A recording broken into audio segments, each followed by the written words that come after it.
begini, wahal ra'aita habiban yumitu habibah. Mosok kekasih kok dipateni kekasih. Terus kata Allah gini, ya sudah bilang gini sama Nabi Ibrahim sama Ibrahim. Wahal ra'aita habiban yakrahu ayyalqa habibah. Mosok kekasih kok ora siap ketemu sing dikasih. Akhirnya Israel datang lagi. Balik mana? Gini logikanya dibalik sekarang begini gitu. Wahal ra'aita habiban yakrahu ayyalqa habibah. Terus Ibrahim bilang oke ya enggak masalah sudah. Artinya apa? Kita ini diajari satu logika. Logika apa saja? Ini Allah.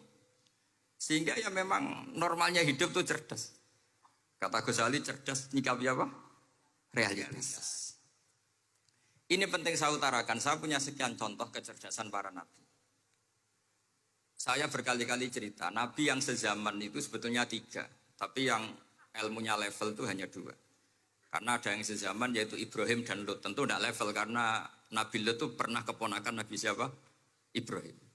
Kedua, Nabi Musa dan Nabi Harun. Tapi ini juga agak level karena Nabi Harun jadinya Nabi itu karena proposal Nabi Musa. Jadi proposal mulai dulu ya ada. Nah, Nabi Musa kita tahu adalah al-sak. Al-sak itu kalau ngendikan itu lesannya agak cedul. Cedul ya. Cedul. Ini nanya jejer ke sana. Jadi kalau nggak bisa tanya ya. Bahasa Arabnya pokoknya al-sak. Cedul ya. Cedul. Karena masyhur ya kita tahu cerita itu Musa yang kecil itu sebeling. Jadi nak digendong Fir'aun itu dijabuti jenggote. Padahal masih kecil. Sesuai Fir'aun curiga dasar Bani Israel. Lama-lama dia memutuskan sepateni aja ini jelas darah-darah Israel. Kita tahu Fir'aun adalah orang Kipti, orang Mesir. Setelah berkali-kali gitu terus tanya gini sama Asia, ini anak ini sudah bisa mikir. Memang dasar Bani Israel jadi gak suka orang Kipti. Orang bah cilik biasa gak masalah. Sehingga terus dites. Dites ada jamroh, ada bara api sama apel. Sebetulnya Musa ini sudah tahu mau ngambil apel. Tapi kalau dia ngambil apel dibunuh sama Fir'aun berarti bisa membedakan. Akhirnya sama Jibril diarahkan ngambil apa? Api jamroh tadi. Akhirnya agak ditelan terus menjadi lesannya apa? Cedul. Pertama kali saya pakai serban. Ini insya Allah tidak sampai 1 menit nanti saya copot. Karena untuk gus-gus muda itu ada kaedahnya. Katanya dulu pakai serban setelah bisa baca Wahab. Kalau sekarang enggak, kalau sudah kaji dipanggil abah ya pakai serban. Saya ini santri sarang mulai kecil, dulu pakai fikih model usul fikih. Jadi kalau keyakinan Mbah Maimun itu kalau ada santri pakai peci putih itu dimarahin. Katanya beliau, wong desa itu kaji adol Tegal, adol sawah, mbok saingi ketul 5.000. Jadi ngelarani kiai itu ngelarani wong desa itu dosa katanya. Tapi beberapa kiai pakai peci putih karena sunat. Akhirnya saya sudah haji tapi keterusan pakai peci hitam karena mulai kecil diharamkan terus keterusan. Pakai serban juga gitu. Dulu ada kaedahnya katanya boleh pakai ini harus setelah ini terus keterusan nggak pakai. Tapi ini alhamdulillah dikasih sama Gus Ali ini saya terima. Nah ini iaro apa tamblik tidak tahu. Teman-teman bahasa Indonesia Jawa pacisan ngono. Bahasa Inggris ngono. Jadi bahasa Inggris favorit understand deh. Jawa mau dia santai-santai mau dia. Ini saya tidak tahu, saya harus istighfar atau harus syukur. Karena kenapa saya berpikir ini kalau butuh istighfar nopo syukur, mergi termasuk yang paling saya hindari itu acara seperti ini. Cuma ada 2% pengecualian, yaitu guru, keluarga, temannya bapak. Ini Gus Ali termasuk masuk kategori temannya bapak. Saya itu berkali-kali diundang acara publik itu tidak pernah mau. Satu, mungkin nggak bakat ya, nggak bakat juga nggak ingin. 2, saya tidak cukup punya kemampuan untuk menjelaskan konstruksi Islam yang utuh hanya dalam waktu 1 jam. Karena keyakinan saya ngaji itu harus khatam. Karena saya ini trauma.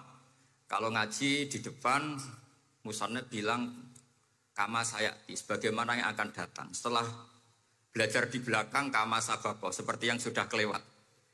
Sehingga gara-gara itu saya kalau sinau itu khatam dari min awali hatta akhiri. Karena yang satu di depan kama sayati, setelah di belakang kama sabaqa apa kama taqaddam. Yang jelas ilmu yang saya tekuni memang ilmu tafsir. Gus Ali tahu betul tentang bapak saya. Karena mulai kecil saya ini menangi beliau belum tenar-tenar amat sampai sangat tenar. Mungkin sampai langit dia khawas. Begini, dulu saya di sarang itu pernah rois takrib, rois Fathul Mu'in. Tapi yang menjadi saya tambah alim itu gara-gara gejolokan bapak begini. Hak, dhisik ana wong imami, saking semangate ngapalno hal ataka hadisul ghasyiyah. Jumat-Jumat itu. Karena dia ingin keren ya pakai surat panjang gitu. Terus dia datang ketika takbir langsung baca Bismillahirrahmanirrahim hal ataka hadisul ghasyiyah. Makmumnya bilang subhanallah. Karena dia agak pede dengan surat yang panjang diganti kul ya ayyuhal kafirun. Makmumnya masih bilang subhanallah. Sampai berkali-kali diganti surat kulhu, ya makmumnya tetap bilang subhanallah. Karena nggak tahu caranya mengingatkan kalau imam itu tidak baca Fatihah.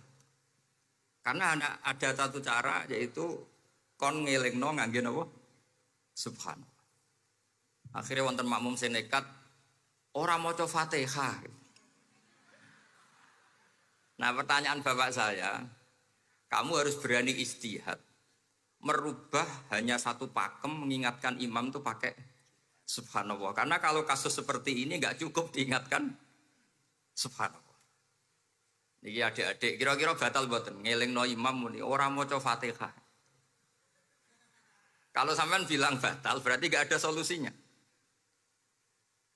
Kalau bilang sah itu beberapa kalimat yang dalam pakem sholat itu apa? Membatalkan. Sampean milih batal apa enggak? Enggak polling saja kayak pemilu. Sampai saya tuh cari-cari, akhirnya ketemu juga di kitab Mizan Kubro diterangkan oleh Imam Malik bahwa kalamul musolli.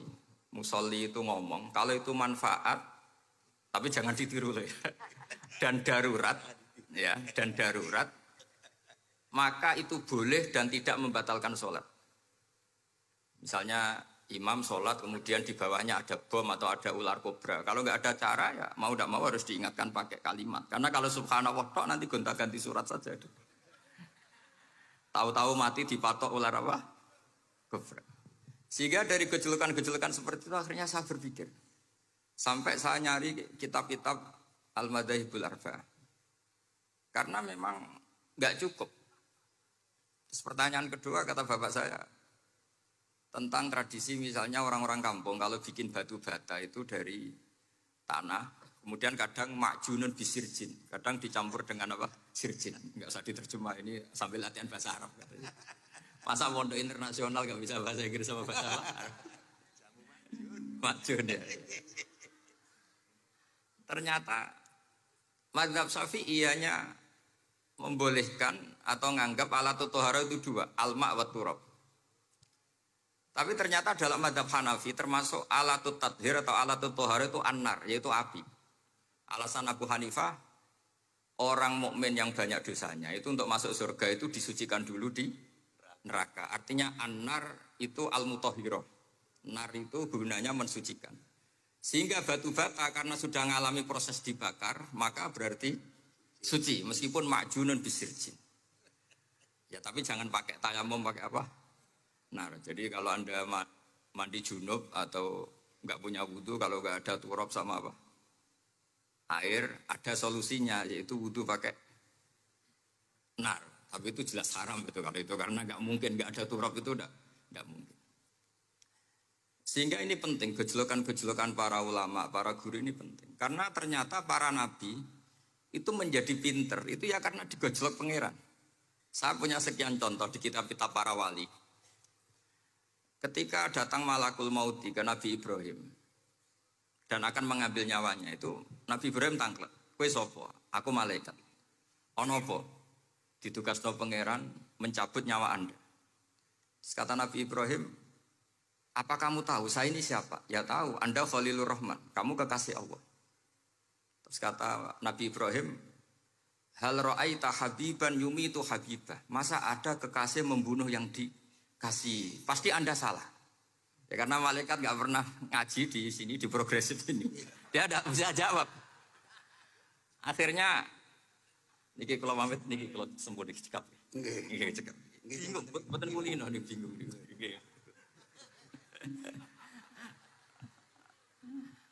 Akhirnya malaikatnya matur malih teng pangeran. Ya Allah, kata Nabi Ibrahim logikanya begini, wahal ra'aita habiban yumitu habibah. Mosok kekasih kok dipateni kekasih. Terus kata Allah gini, ya sudah bilang gini sama Nabi Ibrahim sama Ibrahim. Wahal ra'aita habiban yakrahu ayyalqa habibah. Mosok kekasih kok ora siap ketemu sing dikasih. Akhirnya Israel datang lagi. Balik mana? Gini logikanya dibalik sekarang begini gitu. Wahal ra'aita habiban yakrahu ayyalqa habibah. Terus Ibrahim bilang oke ya enggak masalah sudah. Artinya apa? Kita ini diajari satu logika. Logika apa saja? Ini Allah.